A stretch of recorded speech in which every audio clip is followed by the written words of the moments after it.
The Air India plane had already landed at Mangalore airport when it ran into trouble. Witnesses said it overshot the runway before crashing, partially breaking up and bursting into flames. The rescue teams carried out small bundles of possible life. There were 19 children on board. While there are roads and services for ambulance and fire engines to approach these areas in case of emergency, this is the first time a crash like this has happened in recent times, and clearly the emergency measures are being tested. Remarkably, and against the very considerable odds, there were survivors, awake, conscious and dazed, and apparently with few injuries. They'll be key to finding out just what went wrong. Mangalore is a coastal city, and there were suggestions the poor weather may have hampered the rescue efforts. The airport has what's described as a tabletop runway, built on a hill with a surrounding valley. Pilots have often found it challenging to navigate.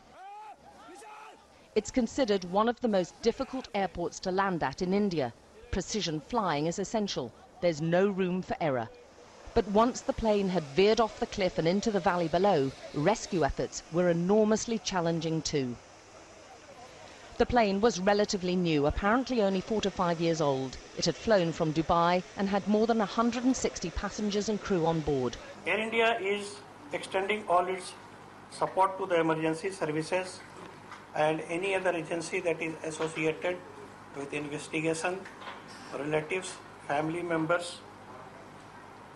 And as I told you, we are yet to get a lot of details. Initial reports said the pilot was experienced and knew the airport well. He's believed to be from Serbia, but had flown the route many times. Witnesses spoke of a tyre bursting as the plane landed, although this is unconfirmed, but it would explain why the pilot failed to control it. Hours afterwards, the plane's fuselage was still on fire, and the investigation into what caused one of India's worst air accidents has already begun.